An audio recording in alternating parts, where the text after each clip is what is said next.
Assalamualaikum, saya Megat, Perunding Takaful anda. Okey, berjumpa lagi kita di video kedua pula. Okey, video kali ni saya nak cerita tentang peluang kerjaya di Alisra Group Ipoh. So, bagi anda yang berminat untuk cuba bidang takaful, bisnes takaful, boleh kontak saya, hubungi saya. Okay?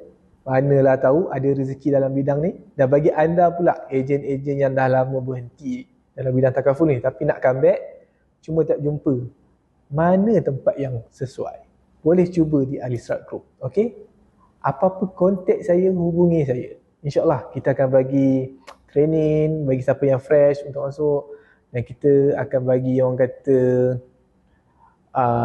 step by step macam mana langkah-langkah daripada awal hinggalah akhir untuk jadi seorang perunding takaful yang berjaya. Okey, bagi anda yang orang kata veteran-veteran yang nak comeback balik dalam bidang takaful, kita akan bagi sokongan yang paling padu punya. Okay? So, jangan lepaskan peluang. Kontak saya, okay? Di 014-243-5367. Assalamualaikum.